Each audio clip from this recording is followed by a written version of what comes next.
Good morning, everyone. We appreciate you all being here with us and hope you are excited for today's webinar on restoring the gut-liver axis. We have an amazing class prepared for you today. My name is Myra Chen, and I'm your host and moderator for today's webinar. Here at eLotus, we have been hosting educational courses for over 3 decades, and we are so proud to be your trusted source for premium CEU content with over 200 speakers, 700 courses, and 3,000 hours of CE. Today's class has 3 groups. The first group is our Watch It Free group, which means you signed up for this class with a coupon code to watch for free with no CEUs. However, you can upgrade to our second group, the paid group.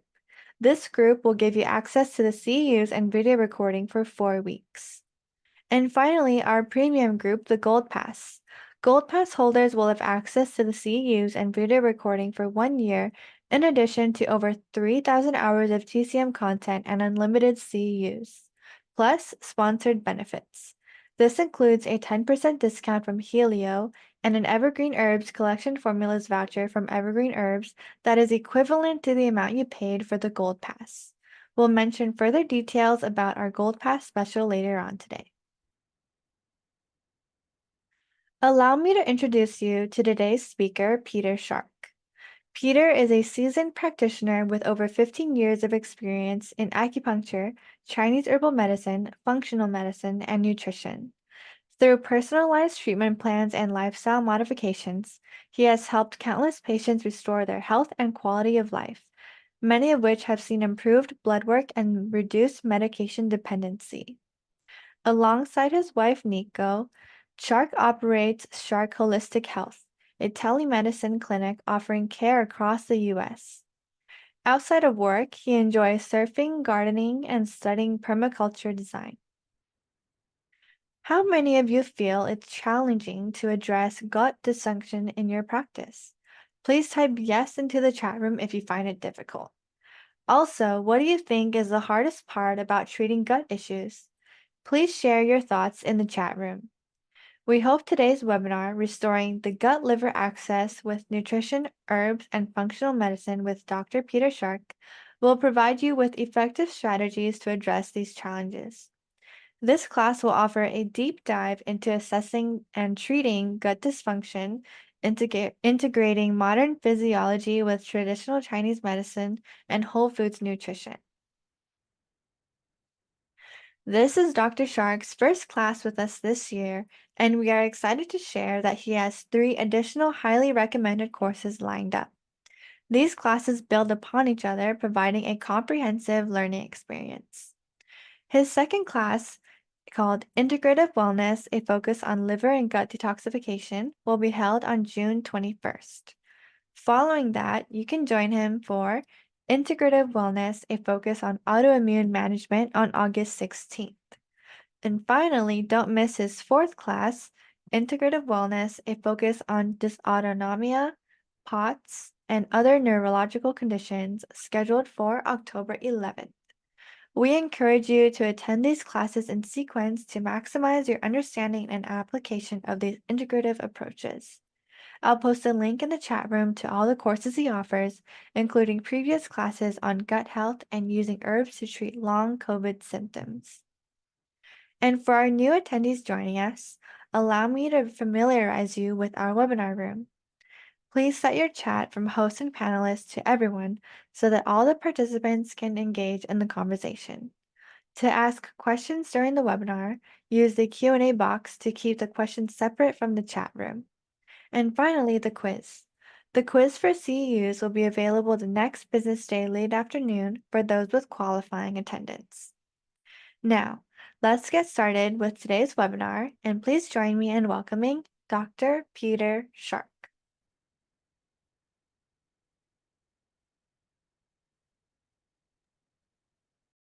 Hey, hello. I guess I'm on. My video switched again, Sam. Hang on one second, guys. I'm going to try to fix my video.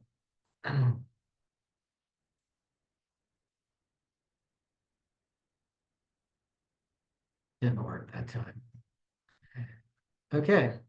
I'm gonna just scoot this way and we're gonna have a door in the frame because I don't know what's going on with Zoom today, but my name is Peter Shark, and I have been in practice for over 15 years. I specialize in treating complex cases. And so that means people with digestive disorders, autoimmune disorders, things like that. This class I made to be as simple and straightforward as possible because, in my opinion, we come out of school with absolutely no real education on nutrition and how to work with food in a practical, applicable manner, right, for actual disorders and how to help people heal with food. And so this part of my practice is actually done primarily by my wife. She's a nutritional therapy practitioner. And so she works directly with the patients on nutrition. And I would love to have her teach this class, but she's not qualified to teach CEUs for you guys. So I'm going to do it. And I know all this stuff. I just don't usually do the application with the patients. I see a lot of you have trouble with nutrition in your practice, especially with compliance. So there's two factors to compliance. I just want to address those really quickly before we get to the PowerPoint. One is your patient has to want to change and they have to be willing to do something to do it. There's nothing you can do about that factor, really. That is a factor that they need to come to you with. Some of you may be banging your head against the wall trying to magically manipulate an unwilling patient. That's never going to work.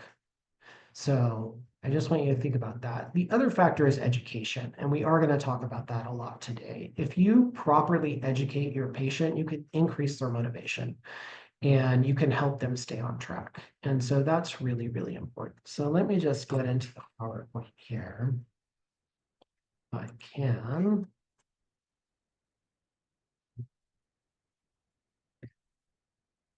Okay, can everybody see that? Yep. Excellent. Dr. Shah, you want to try the video settings again? See, right now you're sharing a PowerPoint. See, it helps. You want me to try to fix the settings again? Yeah, like, you drive the ratios to, HD. Did it work? No. Not this time.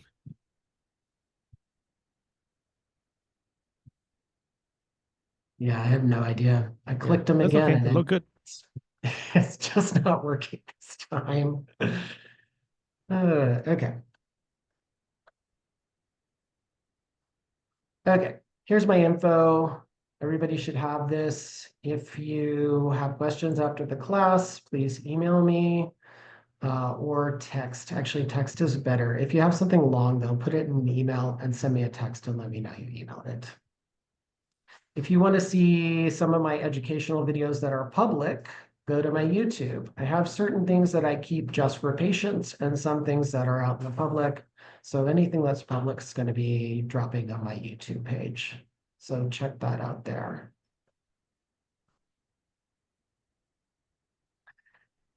This is what the class is going to look like.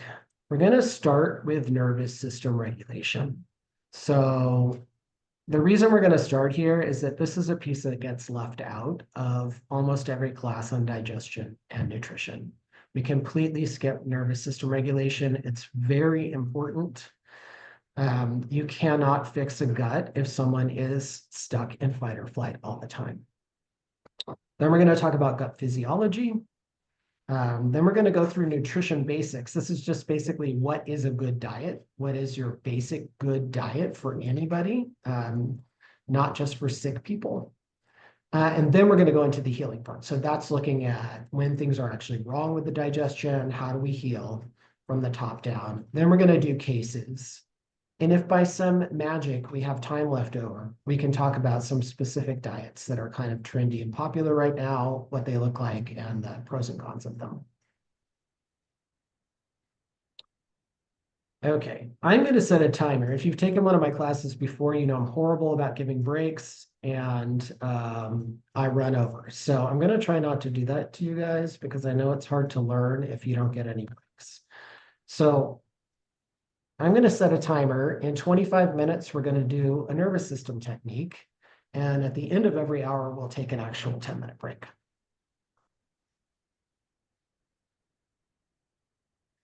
Okay, so the first thing we want to talk about, do not want that to play right now. The first thing we want to talk about is autonomic nervous system states. What are they? So this is really important. You are either in a safe parasympathetic state, that's rest, digest, heal, and you really can't do any of those three things if you're not in that state. Also known in polyvagal theory as ventral vagal, or mobilized, which is fight or flight, or sympathetic. And when I went to school, we only really learned about these two. Now there's a more recent nervous system theory called polyvagal theory with the vagus nerve, which splits it into three sections. And the third is immobilized, which is the free state. And the free state is different than the fight or flight state, right? So that's important to understand. When we're in parasympathetic, that's when the blood can go to the organs. That's when your digestive juices are produced. That's when peristalsis, the movement of the gut, is regulated, right? And you feel in that state calm, relaxed, connected, and curious is a really interesting indicator. So if you have somebody who's kind of anxious, uptight, stressed, one way that you can tell that they're flipping into parasympathetic mode is that they start to get curious. So people's curiosity shuts down when they're in survival mode. They don't want to learn. They're not interested in things. They're just getting by. And so curiosity is an interesting indicator of relaxation, that you're going into a different brain state. Fight or flight, I think most people are familiar with. That's sympathetic. Things that happen in there are adrenal activation, including cortisol and adrenaline. Blood goes away from the organs to the limbs because you need to move. The priority here is survival. It's moving the body, right? You're either going to run or you're going to fight. So you don't need your digestive system to work. And you also don't really need the frontal lobes of your brain to work. So this is your executive function, your self-control, your decision-making. That doesn't really happen. You're more in reflex mode in sympathetic. Your heart rate goes up, your blood pressure goes up, right? And so we'll see a lot of patients with this digestive problems, high heart rate, high blood pressure, anxious type person. They're spending way too much time in sympathetic mode. There's no blood going to their organs. How are they ever going to digest their food? Then we have this third state, immobilized or dorsal vagal, which is when you basically go into hibernation. This is like a pseudo hibernation state. Your body has decided that fleeing or fighting is not going to save you, and that the best thing to do is to kind of disappear and hope that the bear doesn't eat you or whatever. So in this state, your needs reduce significantly. Your heart rate goes way down, your body temp goes down, and you kind of dissociate. So this is a dissociative shutdown kind of a state. It happens to people when they get neurologically overwhelmed. They go into a shutdown. It's important to understand that shutdown is not rest and digest. So if you have a patient who's in shutdown mode, the way to get them out of it is different than the way that you get someone who's in fight or flight mode into parasympathetic.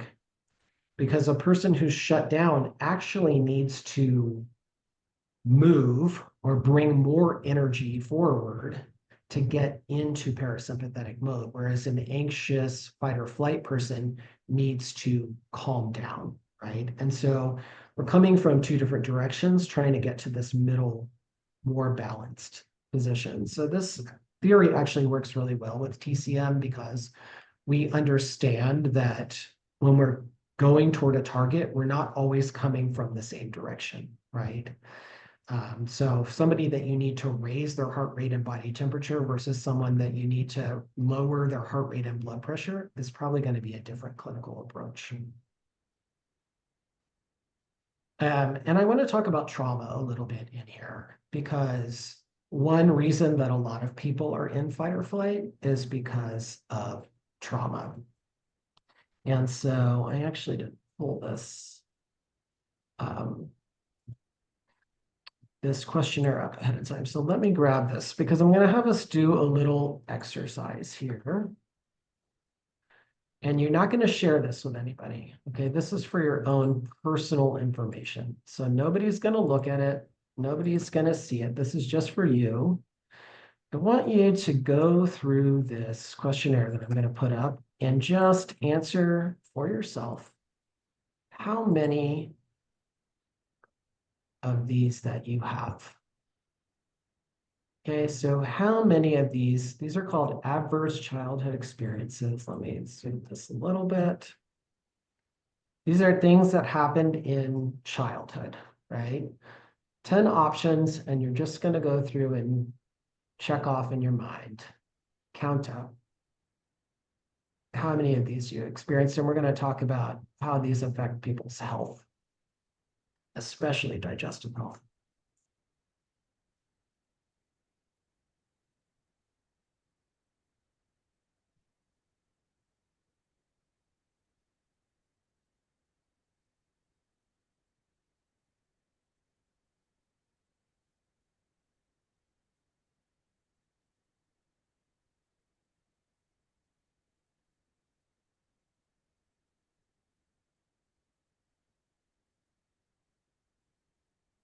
Okay. Not enough time for everyone to read it.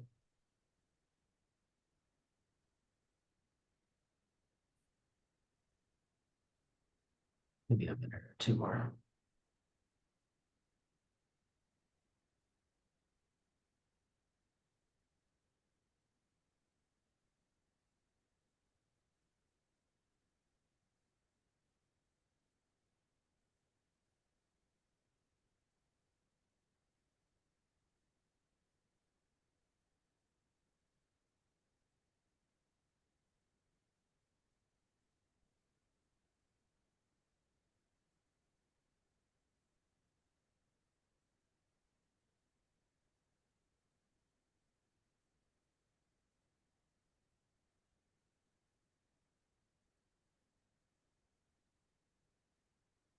Okay.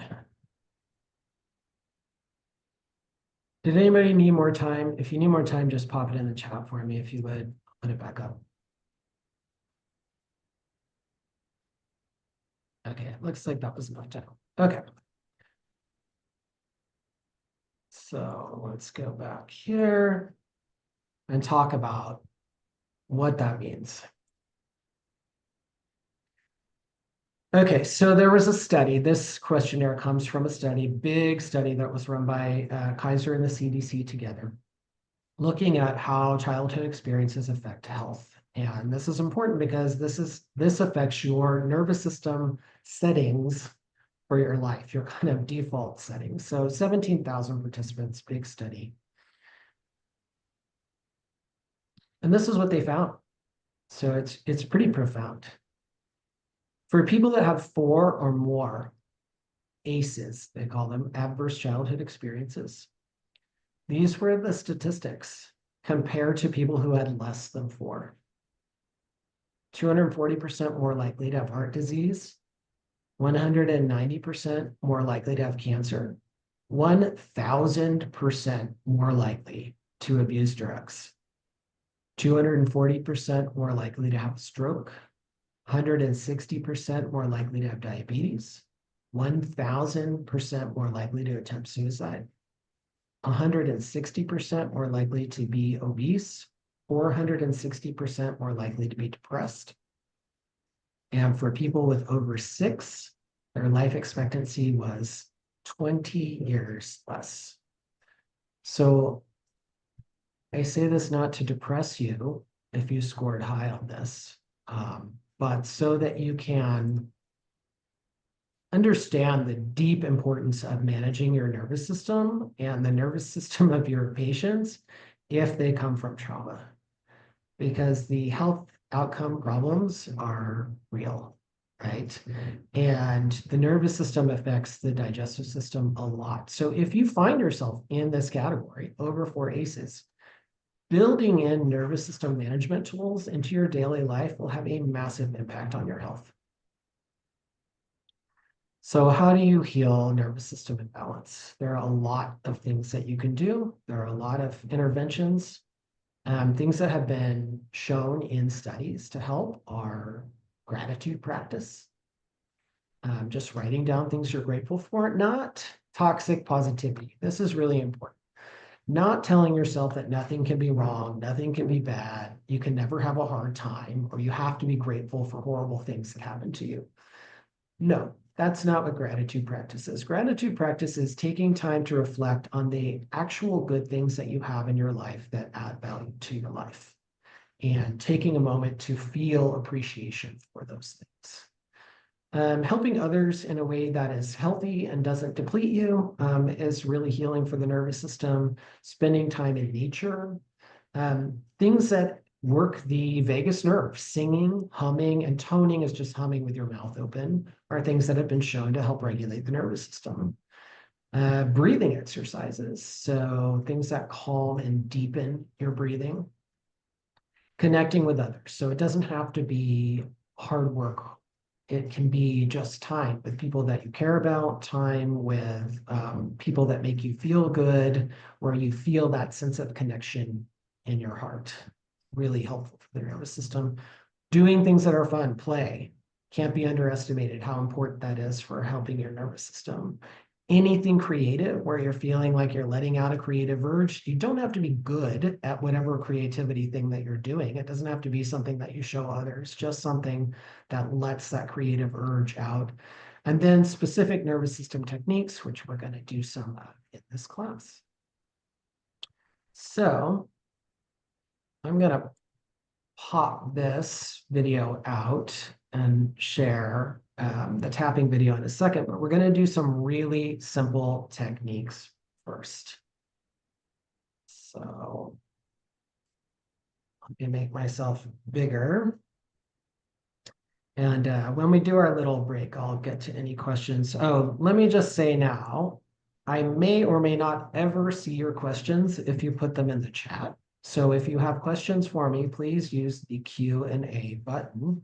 Put them in the Q&A. I'll try to look through the chat, but it will be much better if you put them in the Q&A. Okay, so first technique is the easiest, simplest, quickest technique ever. And it's called the butterfly or the butterfly hug. So you're going to take your hands. Everybody should do this together. I can't see you, but I'm just going to assume you're going to follow me.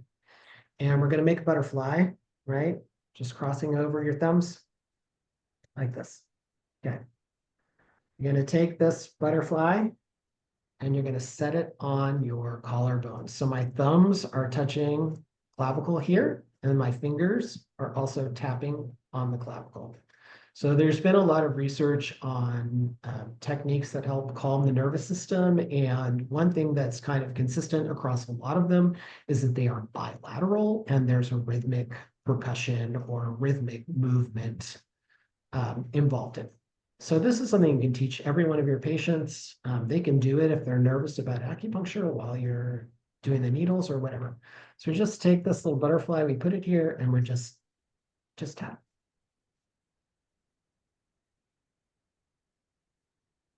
Symmetrically, and both hands at the same time. And then you just breathe nice and deep. If you are capable, it's best to breathe laterally through your ribs, right? If you have mobility in your ribs to do that. People that are super fight or flight, don't know how to breathe that way. So that might be something you can try to help them with too. So you just tap. That's it. You do it however long you want to. You do it however often you want to. And you can pretty much do this wherever you want to. It's not that weird. I suggest to my patients that they pick a nervous system technique and they do it at least 4 times a day, and that they do it before their supplements, before their meals, on the toilet can be a good place, especially if people have constipation and they're more anxious types. That can really help. So that's number 1. Butterfly, simple. Okay.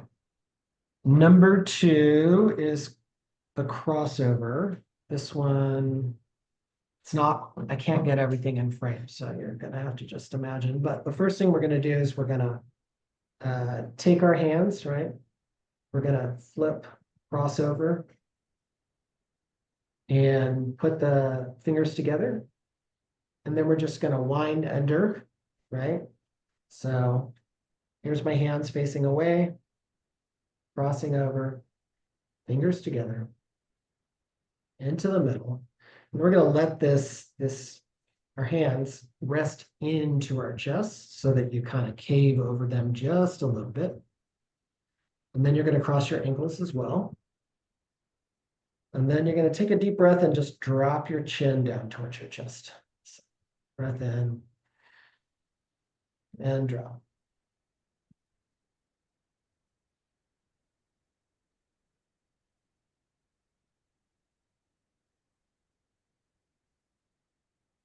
And just take a few breaths there. Some people are going to like some techniques better than others. So if one technique is physically uncomfortable or emotionally uncomfortable, then it's not for you. Okay? So you're just going to take a few breaths in that position.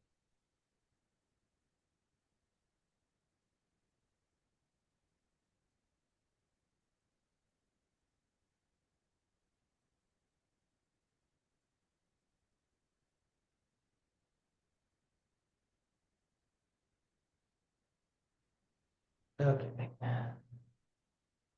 Easy, right? That's a patient favorite. A lot of the patients really love that one. Kind of like a hug.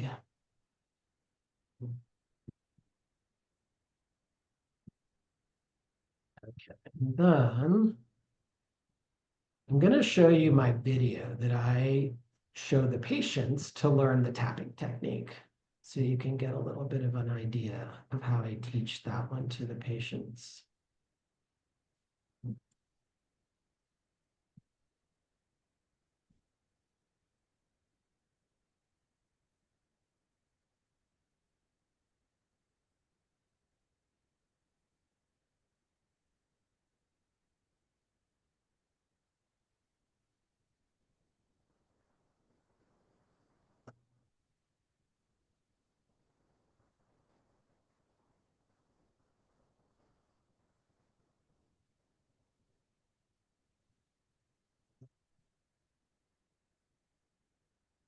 Oh, hang on, I forgot to click share audio.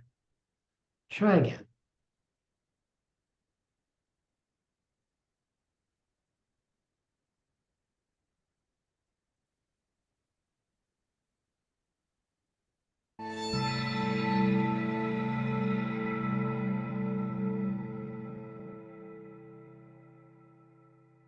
Hi, this is Dr. Shark with Shark Holistic Health, and this is my basic tapping video. So I'm going to go through the whole series at the beginning, explain it in detail, and then go through it at the end. So we're just going to go through first.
Okay, that's the whole sequence. It takes about a minute and a half to go all the way through, and the best time to do that is anytime you're wound up, right before taking supplements, right before eating, right before and after something stressful, before bed. So, what are the key points? One is the rhythm. The rhythm should be like a waltz. 1, 2, 3, 1, 2, 3, 1, 2, 3, 1, 2, 3. So you can count that in your head if you need to. 1, 2, 3, 1, 2, 3. I'm going to tap a little bit harder on the 1. If you want to calm down, you're feeling really keyed up, you're anxious, you're over-energized, you're going to bed, you're going to want to go slow. So the series I just did was pretty fast. That's more for I'm at work, which I am, and I want to focus, right? So if I want to go slow, I'm going to do more of a 1, 2, 3, 1, 2, 3, 1, 2, 3. Another key point is all your fingers should be touching wherever you're tapping.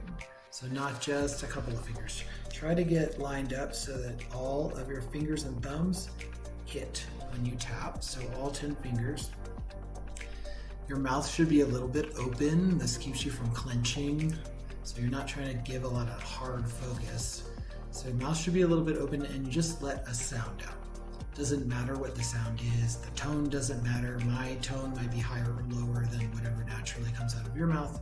Not important. So those are the key pieces. The sequence, you're basically moving top to bottom through the torso and then kind of center to end in the arms. So the sequence is top of head, center line, you like draw a line up your nose, straight down the center, and you're going to try to get all 10 fingers on that line. That's the top. So that's the top. Then we go to eyebrow. Again, you're trying to get all 10 fingers. Your thumbs are going to end up landing kind of close to your temples. Doesn't matter exactly. Right? You're trying to get on this bony ridge here. Eyebrow. Then you're just going to move laterally straight to the temple, all 10 fingers squishing in together so that they can tap temples. Then we're just going to move all the way around to the back, right where the lower part of the bony part of the skull is. I'm going to tap with the side of the hand, like a karate chop side of the hand on the back, kind of covering a large area there. Then we move back around front and down just a little to the cheekbone, and you're going to be vertical on the cheekbone like this. Cheekbone. Then we're going to move on to the top teeth. Again, all 10 fingers. So the thumb's going to be a little further out. Top teeth. And then bottom teeth, same thing. And we're kind of hitting on the gums, above and below the teeth there. That's where we're tapping on those. Then you come down again, you find your collarbones, and under the collarbone, there's kind of a little spot where it goes in here. That's where you're going to be getting all your fingers into that little hollow there. Then there's the sides. For the sides, you've got your arms down, and you're going to bring them up with the thumb side close to your body, like this, and just as high as you comfortably can, and you're hitting on the ribs there with the side of your hand, this side of your hand. Then we're going to go into the middle of the wrist here. Both sides more or less there. We're going to cover it covers a large area. All right, so these two together, there. Then we're going to go with the thumb side of the hands, and all of this is going to tap on both sides like that. And then we flip and we do pinky side of the hand, so all of this is going to tap like that. And then you're just going to do hands together. It's just integrating your two sides together. Kind of come into the center against your chest so your thumbs are touching your chest. Press in a little bit. And then you just take a breath there and let those two sides integrate. So that's the sequence and the slow version. So we're going to go back through the whole thing again with a slower rhythm. So here we go.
And that is it. Happy tapping.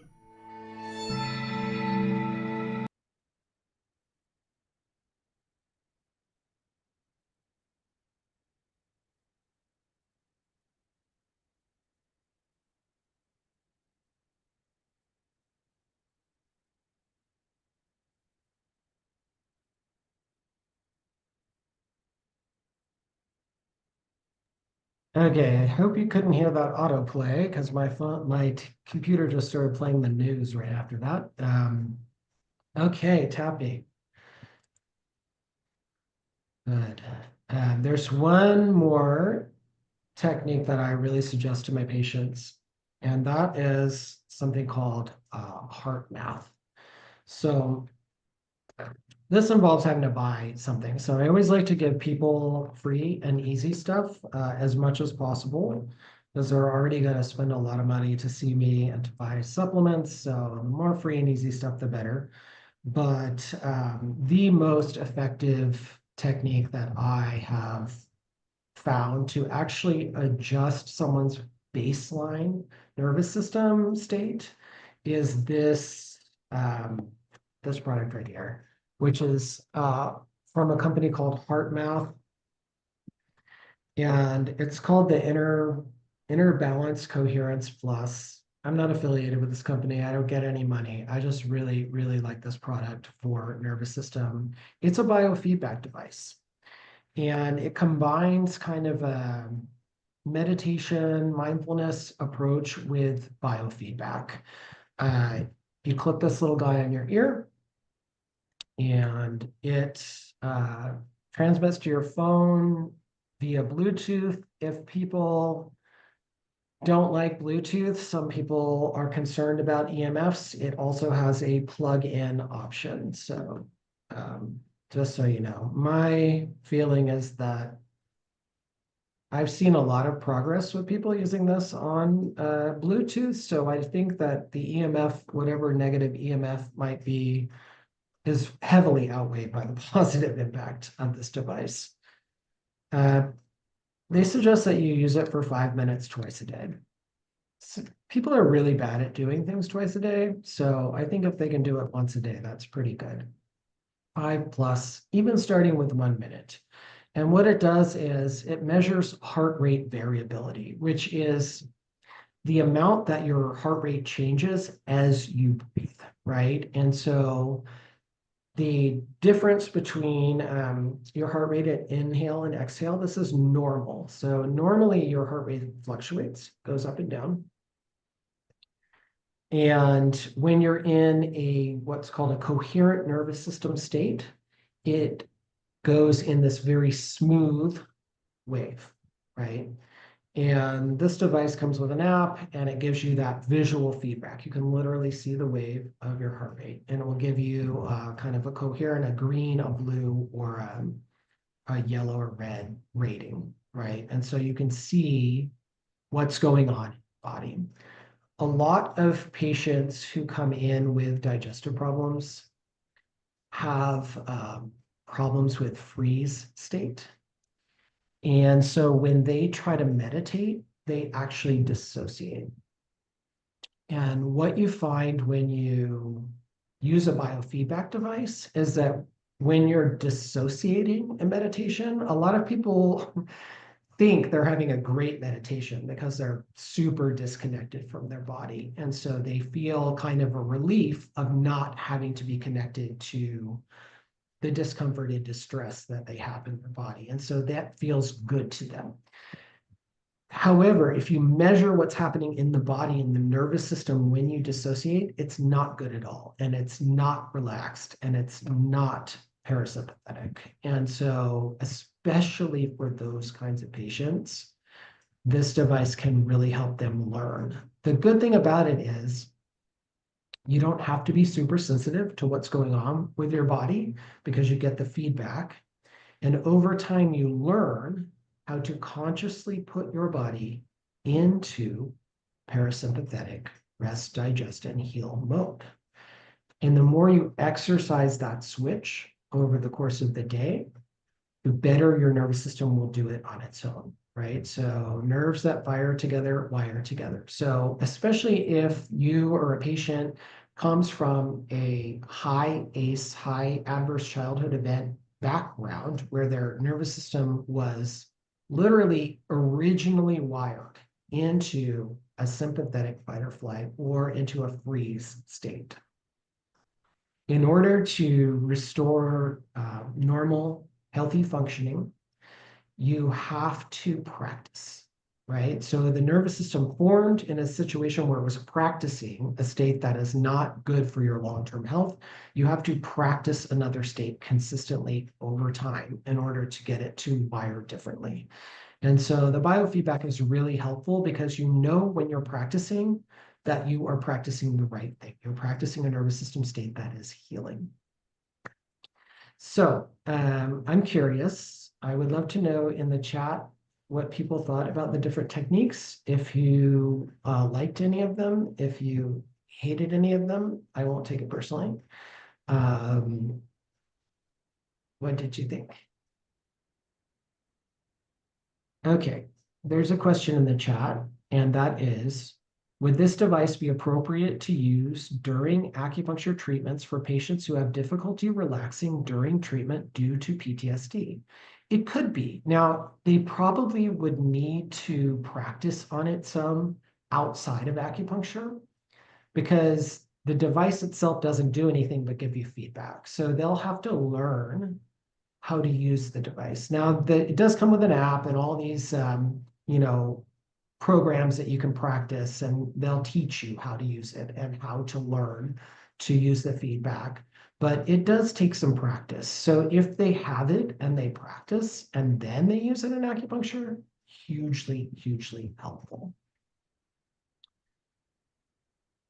Oh, you liked the tapping video. Great. I put that tapping video up for a couple of reasons. One is so you can learn how to do it, so you can see how I teach my patients, and also so you can see the quality on that video is not great, right? I shot it on my laptop and then had somebody just stick an end card and a beginning card on it and put a little music under it. It's very cheap edit.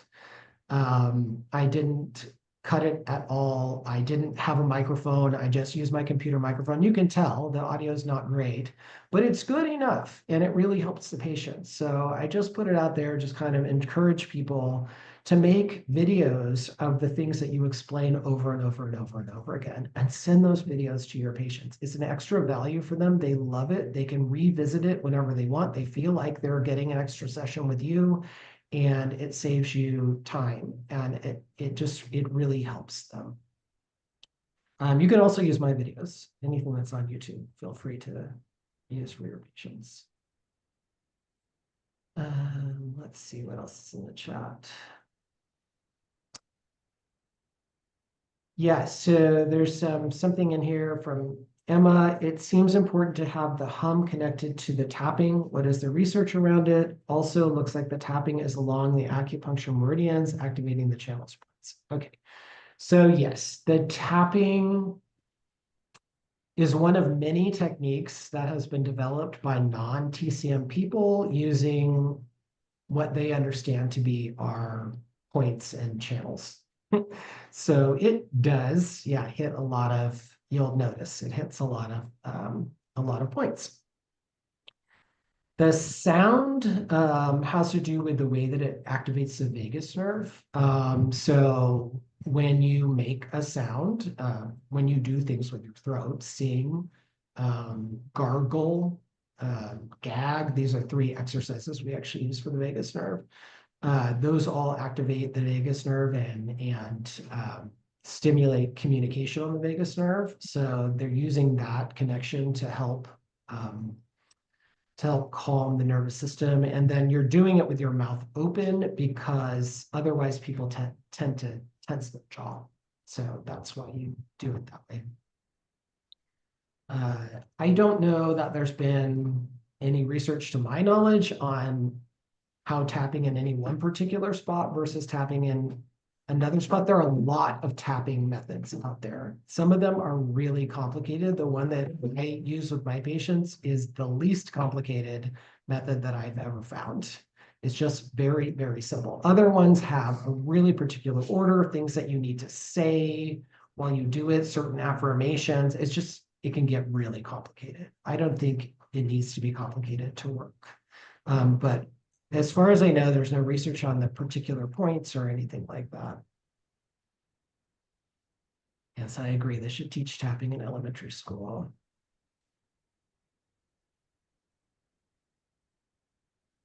Okay, there's a comment here. I find many patients become shy with making sounds. Sometimes I make sounds with them to try and encourage them so it doesn't feel weird. Yeah, it's a good idea to do it together so they don't feel weird.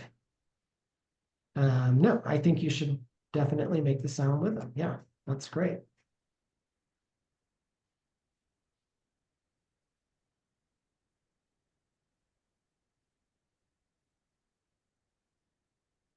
It is like Qigong. Yeah, it's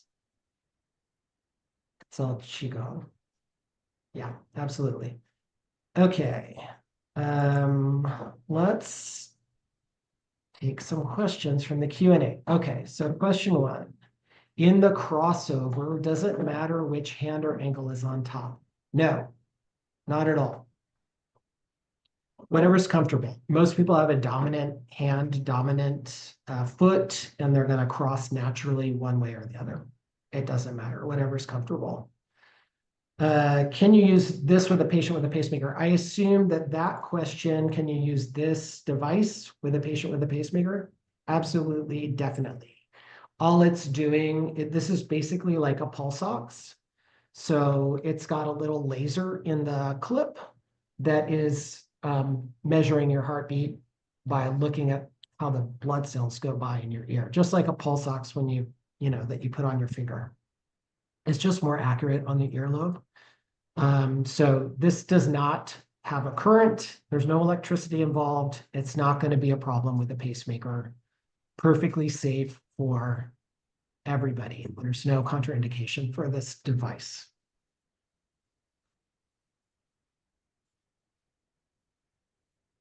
Any other questions?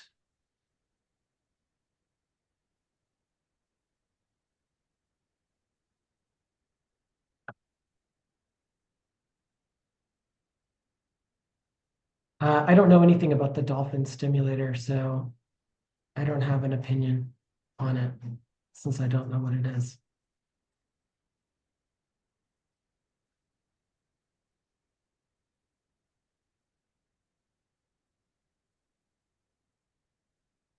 Okay, this is a perfect time for a break. Oh, it's a vasovagal stimulator.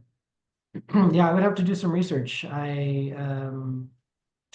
I don't do acupuncture, so I live in southern Mexico and my patients are exclusively in the United States. So I am not doing hands-on techniques with my patients at all. I am doing 100% telemedicine. So yeah, so we're probably not going to talk a whole lot about hands-on techniques. We'll talk a lot about things you can teach patients to do in consults or on their own time. Okay, question. How often can a tapping technique be done? As often as you want. There's no too much. I usually recommend that patients do a nervous system technique at least 4 times a day while they're going through a treatment plan. And most of them like it and find it very beneficial. Okay, if there's no other questions, why don't we take a 10-minute break here since we're at the end of the first hour, and then we'll move on to physiology.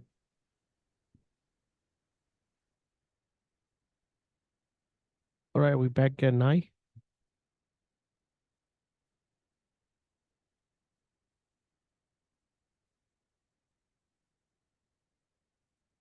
Recording stopped.